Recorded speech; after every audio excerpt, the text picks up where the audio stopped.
Spire 4. It's the latest line in the Virtue Paintball series of hopper. Building on the previous models, the Spire 4 might just be the best hopper on the market. In this video, I'm going to go over the pros, cons, some of the app features, some of the kind of cool features of this thing, and we'll also go over the weight. It's zeroed out. Put this on. I will say this hopper has an in charge plus a Bunker King speed feed, but it comes out to be 1 pound, 2.1 ounces.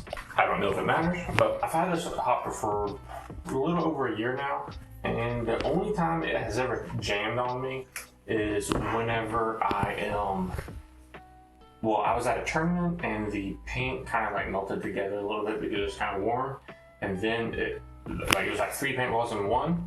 One of them went into the feed net, but it couldn't like shoot or anything, so the hopper went feed. Otherwise, this hopper has been amazing. It's not the fastest hopper on the market or anything, but it does more than enough for today's paintball. One of the features that might be kind of neat, but honestly, you probably won't ever realize it, is there's these lights on the side, and they will, the hopper will make noise, or they will blink, and to let you know that you're running low.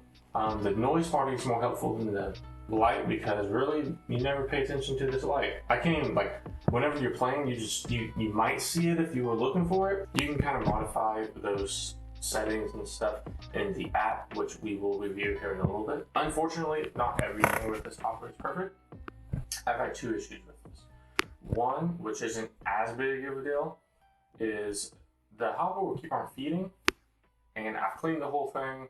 I've changed the settings and stuff, and it still doesn't really change anything. It's gotten a little bit better, because before, I could have a completely full hopper and the thing will just keep on spinning, which is really annoying. So now it almost never does that until it's about halfway or so, and then usually if I press the force button on the bottom, then it will pop up, and then it will start spinning. And so it's kind of annoying. All I do is just stop it, is just put my finger on the drive assembly, and it goes away. Whenever you take a bad dive, or if you take any kinda hard but not really too hard bump, the hopper will open up. I can say, practicing dives and slides at practice, my Spire 4 is the only thing that will open up. I haven't had any. I've never had it where it would bust the paint inside, so it's not that hard of a hit, but I don't know. I've seen some people, like NXLs and stuff, they put a band over their hopper so it will kind of keep it shut. Now that we're in the Virtue Spire app, you can I'll put the link to the Apple and Android if you want to get to it easily.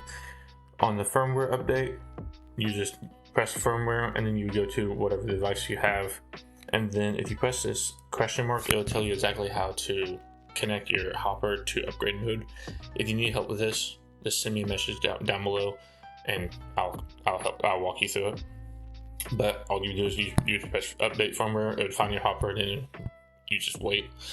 But what we really want to get into is this top part, and it says Spire 3 works for Spire 4 also. Some things might be a little bit different, but not too much. But you have marker recoil rating, never used, configure settings. You can adjust the reload alarm, so it'll make a noise. Reload indicator is the light. G-force sensitivity. And if you don't know what any of these are, you can just click on the actual word, and it will tell you exactly what you're adjusting. You have drive pressure, LED and in-charge lights, not a big deal. And then you also have sound. Let me connect this, and then I gotta connect my hopper first. Now you see Spire 4, you just click on that, establishing connection, and now it looks like it is up. So here's my settings, which I've been messing around with it, so I wouldn't suggest to copy it. You just kind of see how it is. Honestly, if you don't have any issues with the hopper, if everything is doing fine, I would just leave it like this. but you can also go back. Go back to there. You can check the serial number, which I'm not going to do. Actually, you can check the serial number just by pressing check. Look for your device again. Click on the device serial number, and then it also says firmware up to date. I updated it yesterday. Gotta go back in there. There's also troubleshooting, and it will just send you to Virtue's website if you have any issues. You can't do too much in this app, but it is kind of neat to be able to check all this. I've never really used this shop, so I don't know exactly what it does. Ultimately, I don't think you should have to do this on a high-end hopper. I really don't. Especially since this company makes other hoppers that don't do it as much. So overall, I would say, if possible, skip the 4, go to 3. But if you do want the 4, it's an incredible hopper. It'll do everything you want it to. And